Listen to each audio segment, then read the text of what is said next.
The jungle breathed around them, thick with heat, wet with life, and merciless in its silence. Captain Alara Voss crouched behind a tree thicker than a tank, its black bark oozing slow, clear sap that hissed when it touched the ground. The air stank of rot, pollen, and alien danger. She wiped a trickle of sweat from her brow, with a sleeve already soaked in someone else's blood. "Movement, right side," whispered Miles, his voice taut with fear. His eyes flicked toward the dense foliage. 2 o'clock. It's circling again. "Copy that," Alara muttered. Her hand clenched the grip of her plasma sidearm, though she knew it wouldn't be enough. Not against that thing. They had named it Gorvax, partly as a joke, partly because nothing else fit. 6 legs, bone-plated body, a head like a mace wrapped in muscle and wrath. It had already killed Carter. No scream, no struggle, just gone. 1 second of silence, then a thump, then the dragging sound. They had been on this planet 3 days. The survey shuttle had gone down during an electromagnetic storm. Beacon was fried. Comms were toast. Emergency rations burned in the wreck. Now they were hunted. "I say we climb," said Chun, perched nervously on a root system that twisted like petrified nerves. Alara shook her head. "It scales trees. We've seen the claw marks. So we wait here and get eaten?" "No," she said, rising slowly. "We turn the hunt around." Miles blinked. "You want to go after it?" "It's tracking us. Getting bold. That means it's hungry. That means we have a window." He stared at her like she'd grown a second head. "You want to ambush the apex predator of a death planet with 3 sidearms, a half-charged mining laser, and a rope? That's the plan." Chin swallowed. "Better than dying with our backs to tree."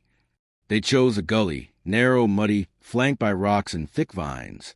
Alara smeared mud across her face and arms, feeling it cool her skin like a dying breath. She positioned the rope snare across the gully entrance. Miles rigged a mining laser at an angle, jury-rigged with thermal override. 1 shot only. Chin lured the beast with blood from Carter's shredded suit. It came just before dusk. No roar, no snarl, just the soft, wet click of clawed feet, a ripple of leaves.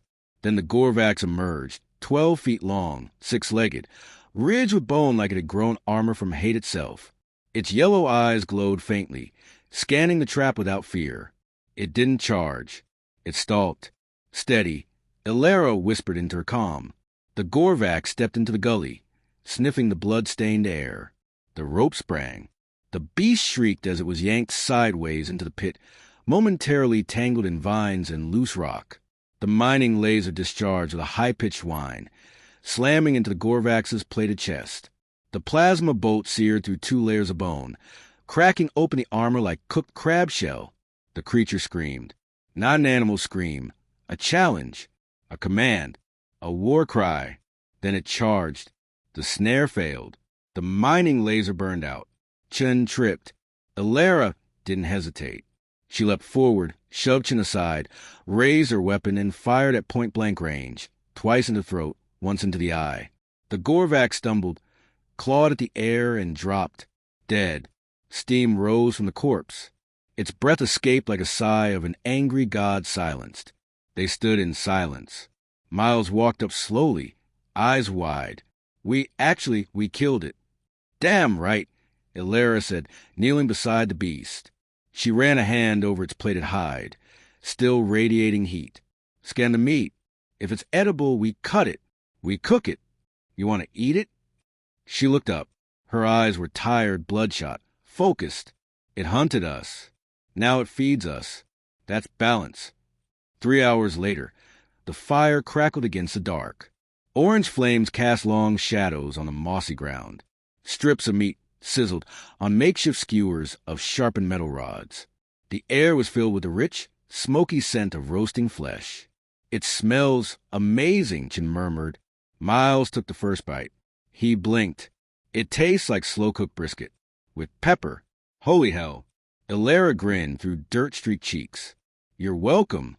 She chewed slowly, letting the fat melt across her tongue. It was unlike anything she'd tasted, earthy, gamey, and strange. Alien, yet perfect. For the first time in days, Laughter rose from the fire. Jokes. Relief. Humanity. Chin pulled out her wrist recorder and filmed a short clip.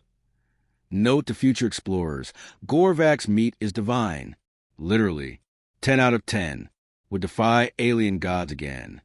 They didn't see the glint of metal in the trees behind them. The small, orb-like surveillance drone, hovering silent and unseen. Watching. Recording. Transmitting. Far away, in the crystal-clad capital city of the Theruan, High Seer Lana Threx stared at the footage with trembling fingers. The humans laughed, ate, mocked, and consumed the holiest beast her people had ever known. Her eyes narrowed, summoned the tribunal.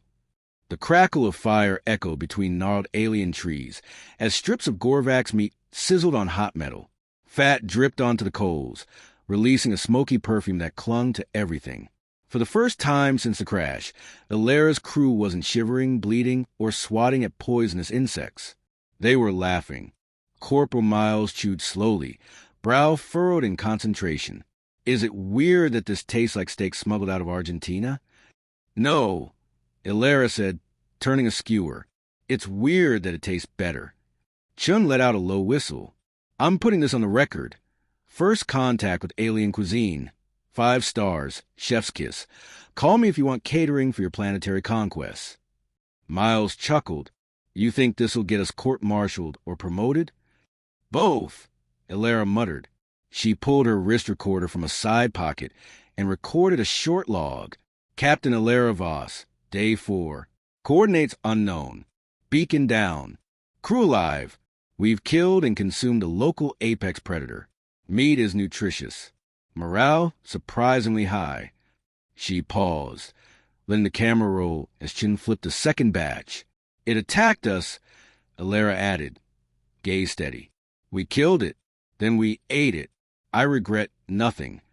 1,000 kilometers away, in the Silverheart halls of the Theruan capital Vietruan, a different kind of fire burned.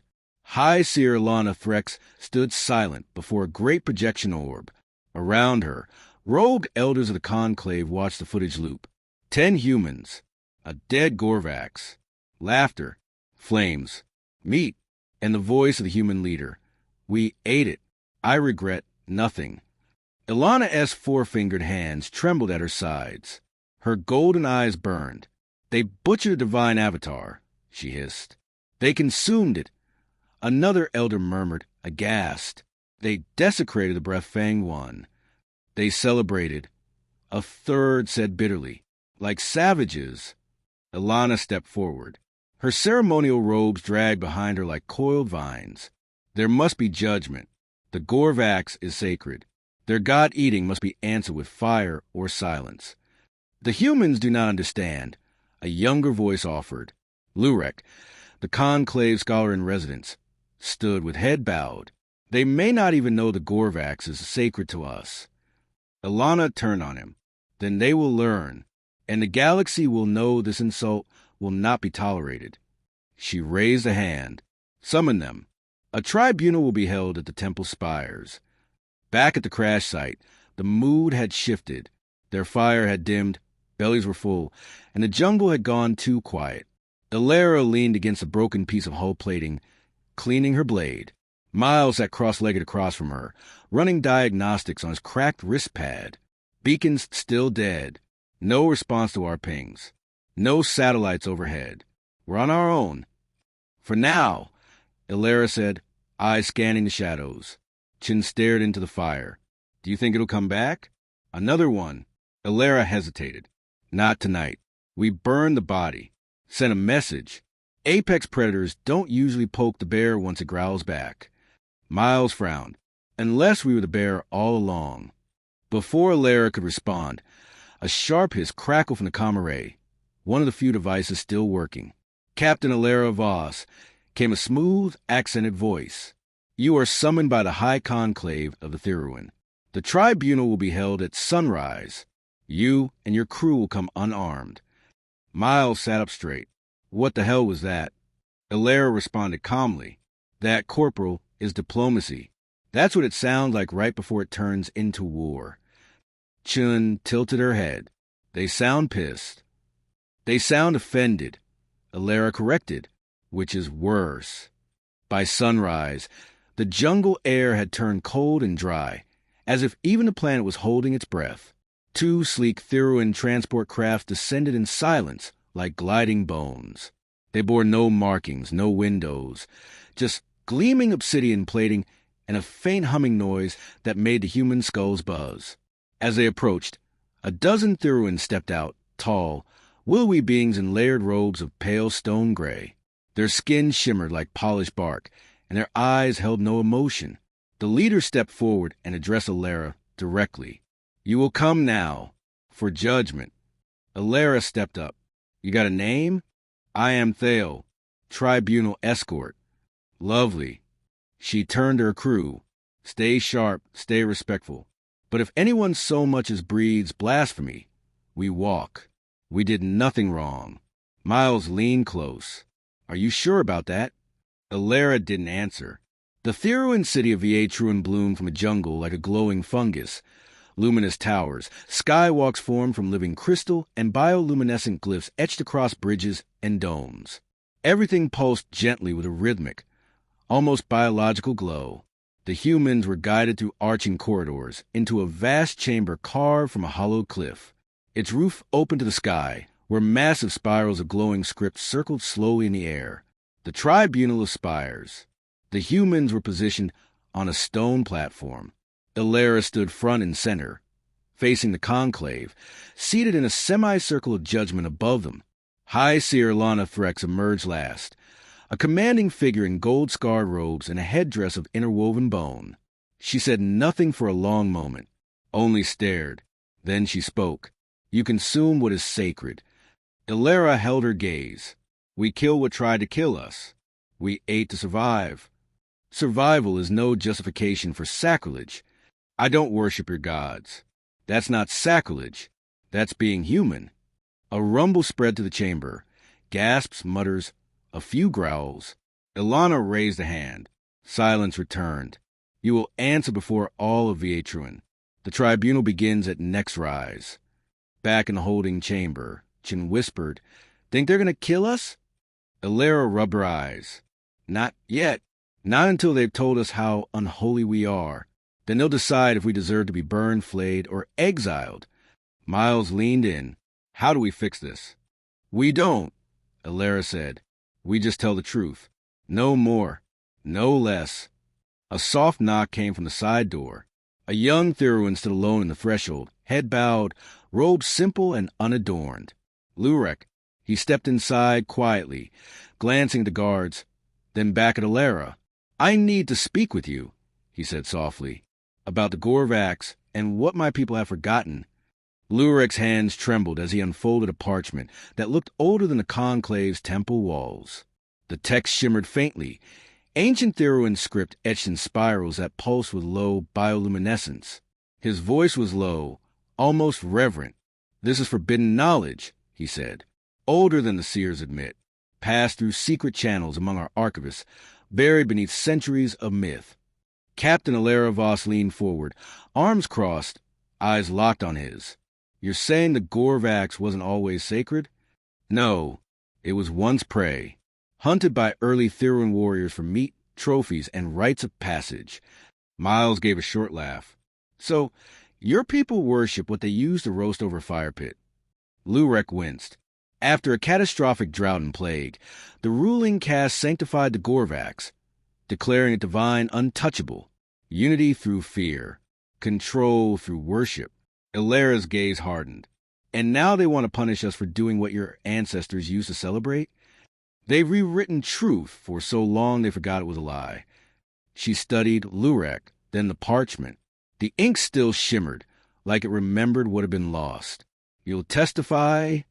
Lurek hesitated. "If I do, I become a traitor." "You already are," she said quietly. "The moment you told me this." He didn't argue. At dawn, the tribunal chamber was full. Theruan citizens packed the balconies. Thousands lined the glowing causeways outside, their robes shifting in ritual waves of pale light. It was a spectacle, less justice, more judgment carved in ceremony. Alara stood with her crew on the stone dais. Guards surrounded them, but kept a respectful distance. High Seer Lana Threx entered in silence, her golden headdress now adorned with fresh coils of bone, Gorvax vertebrae. Illyra guessed, worn like sacred armor. The tribunal convenes, Ilana declared. The humans stand accused of violating the sanctity of the Gorvax. Their sentence shall be determined today. Illyra stepped forward. I don't stand accused. I stand alive. That thing attacked us. We killed it. We ate it. We survived. Gasps rippled through the audience. Ilana's lips barely moved. You mock our pain with pride. No, I respect survival more than I respect fiction. Ilana narrowed her eyes. Then tell me, Captain, when did you decide your hunger outweighed another civilization's soul? Illyra didn't flinch. When your god had its claws at my throat. A pause. Then a slow, deliberate voice rose from the side alcove. I would speak. All heads turned. Lurek stepped into the light, hood lowered, parchment in hand. The chamber stilled. Lurek of the Fourth Archive. Ilana said, voice edged with warning. You are not authorized. I am a scholar, and the truth authorizes itself. He held up the parchment. This is a record of our early cycles. It details Gorvax hunts, feasts, and the armor forged from their remains. We once celebrated the kill, until fear and famine led to fabrication. Whispers exploded in the crowd. Elders stood, some clutching at their chest symbols, others backing away in horror. Ilana's composure cracked, only for a breath. You dare pollute the sacred floor with heresy? Lurek did not move. I dare remind our people that survival is not shameful. It is the foundation of all life. And it is the one thing the humans never abandoned. A heavy silence fell, then a scream from the far balcony. Blasphemer! Guards surged forward. Illyra stepped in front of Lurek, her stance wide. You touch him, and I swear to every galaxy in the stars. I'll remind you what we used to be, too. Weapons weren't drawn, but tension coiled like a predator ready to spring. Ilana raised a hand. The room froze. She descended from the judge's platform, eyes never leaving Lurek. You would fracture the bones of our unity. For what? To side with outsiders who defile us. Lurek's voice shook, but he stood his ground. I side with what's real. Ilana stood just inches from him now. Her voice dropped to a whisper only the Deus could hear. If we admit this, if we say the Gorvax was never sacred, the very bones of our faith collapse. Lurek looked up at her, quiet, unwavering, then let them fall. Ilana turned away, robe swirling. The tribunal will recess. The conclave will deliberate. The humans were escorted out, this time not to confinement, but to a neutral chamber with food, water, and silence. Hours passed. Miles paced. Chen sat against a crystalline pillar, biting her nails. You think they'll kill us anyway? She asked. They're not killers, Illyra said. They're protectors of a myth. But that myth just got cracked wide open in front of 10,000 witnesses. Miles leaned on the wall. So what now? They exile us? Pretend it didn't happen? Illyra turned toward the balcony. The city glowed beneath a dim sun. Something in the skyline had shifted. A tower once glowing in ritual light was now dark. They can't unhear Lurek. Even if they kill him, the story's out. Miles looked at her. You think this'll start a war? No, she said. Worse. It'll start a debate. That night, under flickering blue moons, a message arrived. From Lurek, encoded, brief, smuggled through a data shard hidden in the fruit, delivered with their meal. You changed something. I can't protect you anymore. But others are beginning to ask questions. That's enough. I'll be gone by morning. Stay sharp. Don't apologize. Illyra read it twice, then slid it into her pocket. Chen walked over, holding a hot drink. You okay? Illyra nodded. Just thinking. About what? She looked up. That it only takes one spark to burn down a lie. The storm didn't begin with thunder. It began with silence. Not the ceremonial hush of a temple or the waiting pause before a speech, but the dense, electric stillness that grips a city on the edge of change. Theruin's capital, once bathed in amber ritual light, now simmered under muted tones.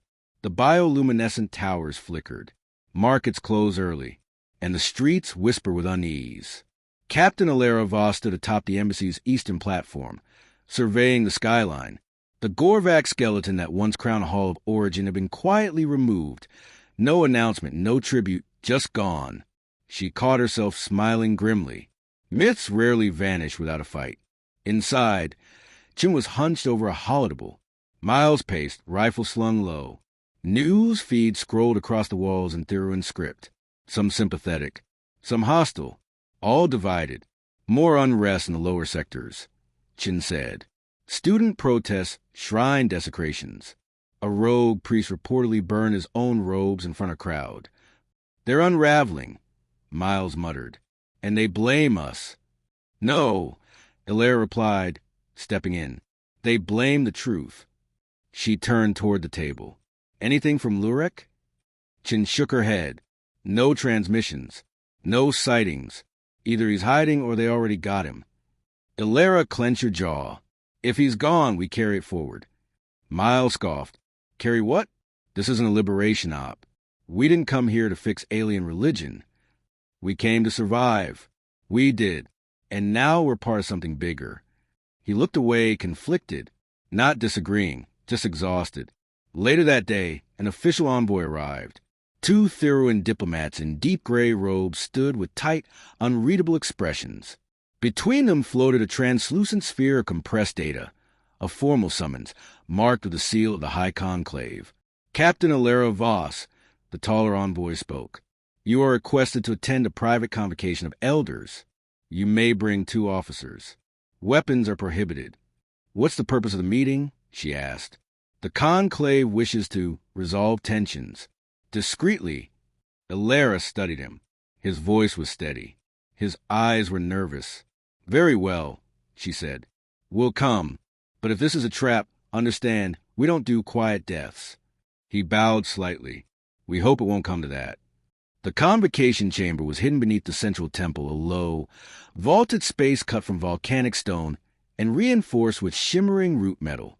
Light pulsed faintly from the walls, casting eerie shadows over the semicircle of elders seated before them. Hilaire, Chun, and Miles stood at the center, exposed under a soft beam of violet. Elder Noro Rask, a broad-shouldered figure with half-fused bone grafts on his arms, rose to speak. We do not all agree with High Seer Elania's call for punishment, nor do we deny what Archivist Lurek revealed. Another elder leaned forward. But the truth fractures the spine of our civilization. It must be handled carefully. Quietly. Chun frowned. Truth doesn't need handling, just acknowledgement. Your species is young, Rask replied. You mistake momentum for wisdom. No, Hilaire said evenly. We just know how to face uncomfortable facts. Lurek risked everything to show you the mirror. The elders murmured. We propose this, Rask continued. You will leave Theruin space. Quietly.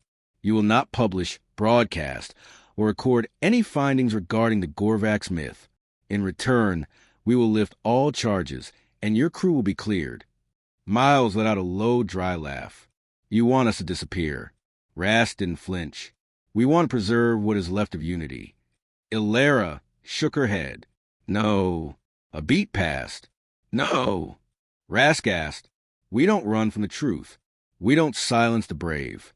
And we don't let your fear dictate our future. Another elder stood. Captain, be cautious. Refusal means exile or war. Hilaire stepped closer. Then I suggest you prepare for both. Hours later, back at the embassy, the mood was sharp. No one spoke at first. Miles leaned against the window. We could have walked away. We would have walked away, Hilaire corrected. But now we owe it to Lurek, and to every Theruin voice being silenced. Chun tapped at her datapad. Actually, there might be another way. They looked at her. Someone leaked fragments of Lurek's testimony onto the underground comnets. It's spreading, translated, archived, embedded in educational nodes. Once it's in, it can't be erased.